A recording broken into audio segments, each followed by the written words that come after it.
hope you're enjoying it. It's a huge conference day, and it's such an honor to have both of you today to discuss a very important topic, our digital sovereignty.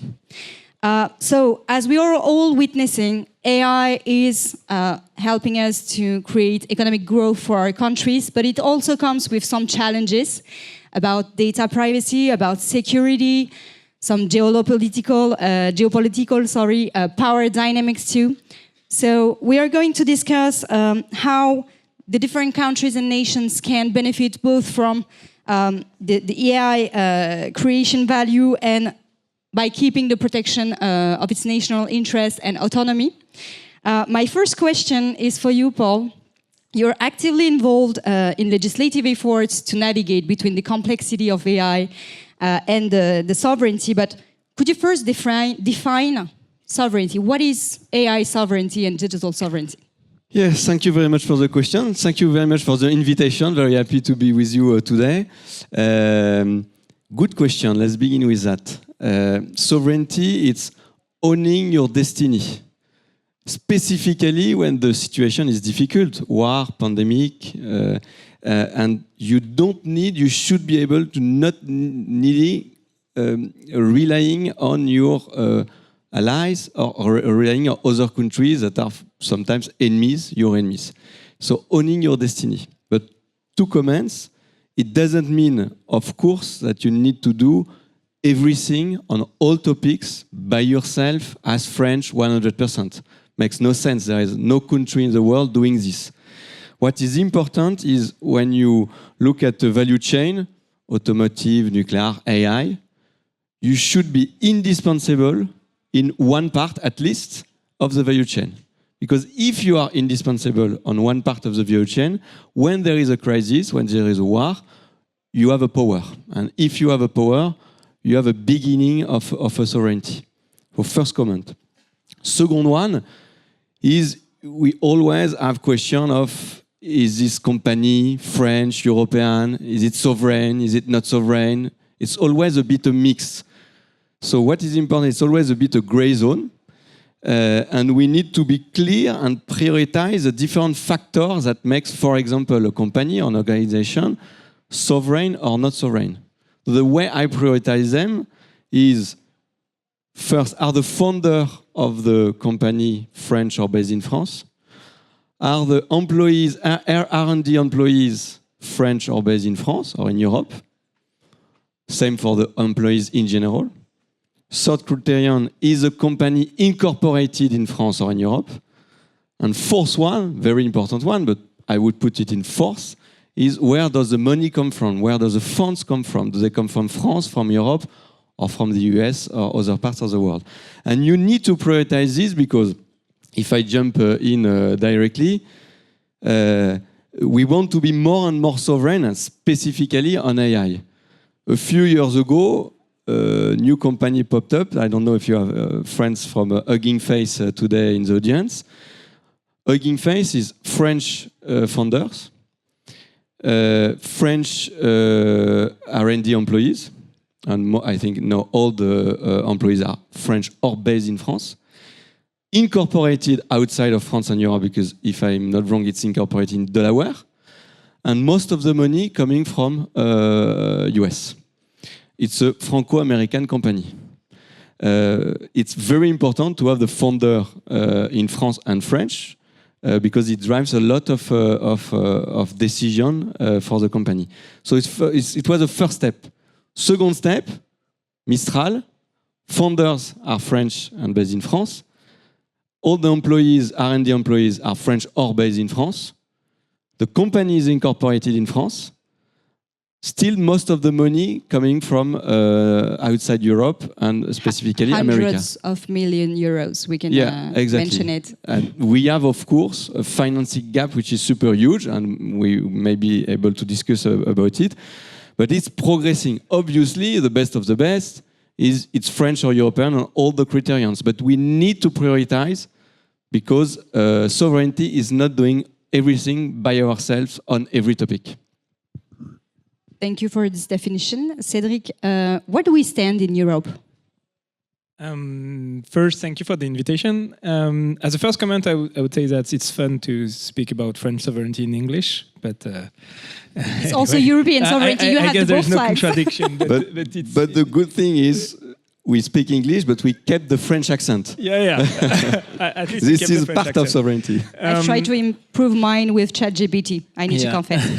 No, well, I think Paul touched upon the right issues. I get the problem is that we should not mix. I mean, there is a difference between sovereignty and autonomy. No country in the world is autonomous. Even the United States are relying on France or on a few European technology, like in 5G, for instance. The question is a question of balance, and basically there is an imbalance. If we look at our day-to-day technologies that are the basic infrastructure of our life, like operating system, phones, cloud computing, retail, and a lot of others, they're all from America or China.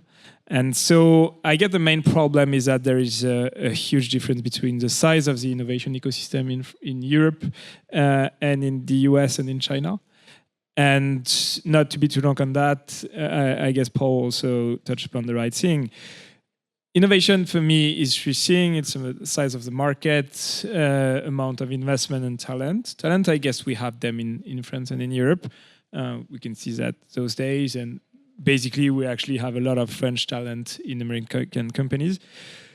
The market is not big enough or not single enough in Europe, but it's still okay. The main difference over the past decades between France and Europe and the US has been investment. It's improving, but it's still a very big difference. Paul was mentioning Mistral. I'm one of the non-operating co-founder of Mistral. Mistral raised 600 million in 6 months. We tried to have more European capital, but it's actually there was no European fund that was candidate to lead the fund because there is no European money to do that. And so if we want to get back into the race, I think unlocking a massive increase into the capital that is invested in startup in Europe is something that is a prerequisite. Can we consider that there are still French startups when there are these millions, hundreds of millions euros coming from American groups? How do they keep their sovereignty? How can we keep our sovereignty in such a context? That's why I put in the order of priority of the factor, the founder first, and the money a bit at the end. Why? Let's take an example, and I try to make it concrete, but it's of course imagination, coming from imagination.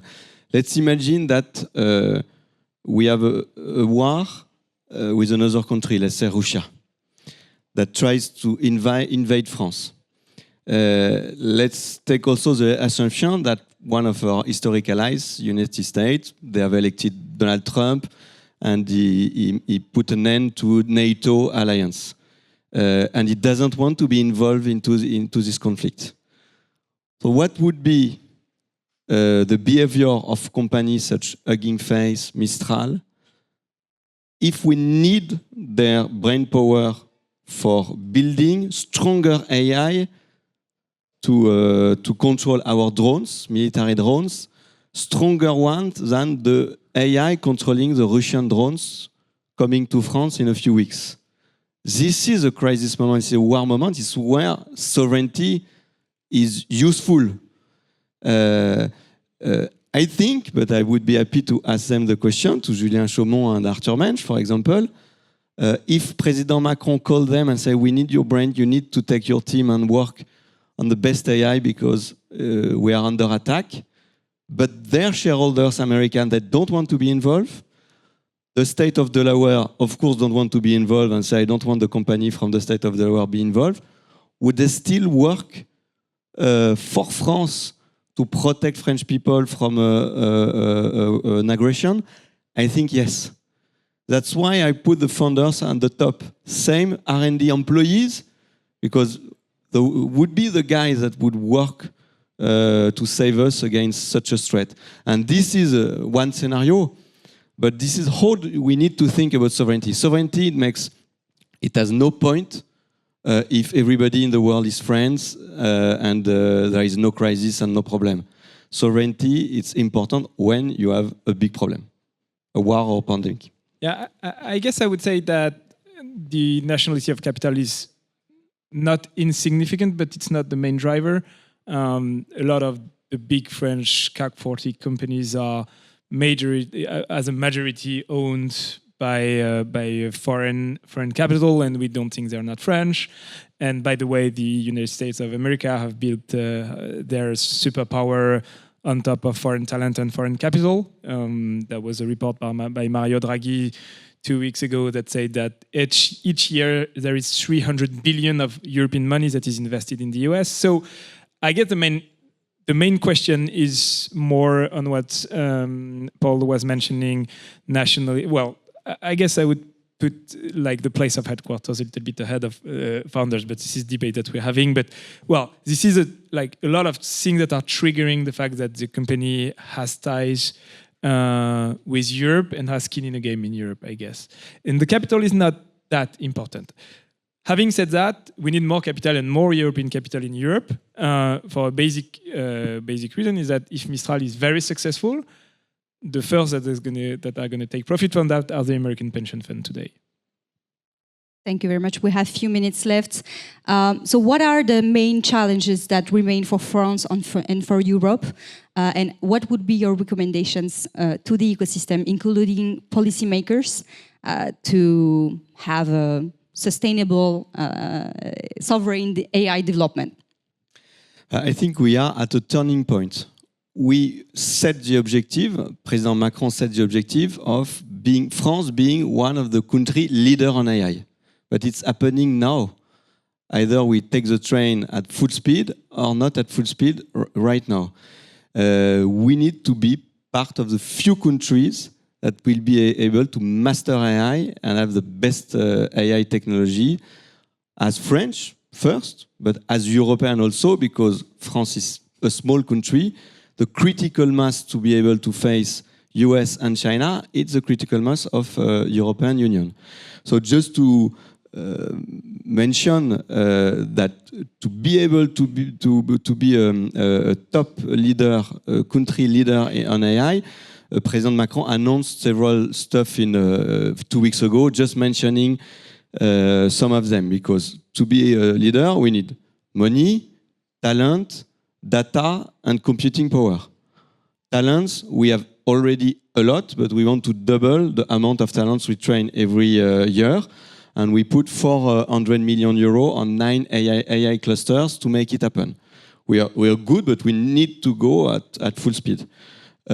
Money, I think it's a biggest difficulty. Of course, we don't have pension funds in France.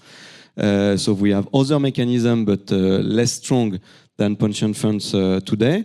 We need to work on it. He announced a new fund of fund specifically on AI and quantum. Go ahead. Yeah, if you want Paul to can say that, but we won't make it if we don't have pension fund at the end of the day in France. Yeah. So now I'm not in office, I can say that. But actually, the truth is that we need long-term money, patient money, and a lot of money. And the only way to get that is to take the savings, and the savings are in pension funds. Yeah. No, that's true. I agree. That's why you need to find a way, because you see that just changing a bit our pension system is kind of difficult, if you remember last year. So totally changing from to a capitalistic pension system, it's I think not easy, not an easy move. But we need to find a way. I agree. So money will push more and more money. There is a lot of money in Europe. And then we need to be much more organized. I usually say, if you compare Europe and the US, we are not more dumb. We are not less rich, the same GDP, Europe and the US, but we are really way less organized because European Union is way less organized to be able to have the critical mass, to have a big innovation ecosystem, to have the European capital, etc., etc. So just to finish, talent, money, computing power. We're building it at the European level. You know Jean Zay, you know Jules Verne, you know that Jupiter in Germany next year will be the biggest supercalculator in the world. Maybe not for long. Sometimes it lasts for a few months, but it's just to give you the idea. We are today 3% of the computing power. We need to be at 20% is the objective that we fixed at European level. And there are a lot of initiatives on data, and I won't deep dive on this. But being a leader of AI, it's a way of being sovereign on this technology. Thank you very much to both of you. We need to stop here, but I would like to have both of you to continue this discussion to AI for Finance at the AI for Finance Summit on September 17th. So thank you again for being with us. I hope you enjoyed it. Thanks a lot. Thank you very much.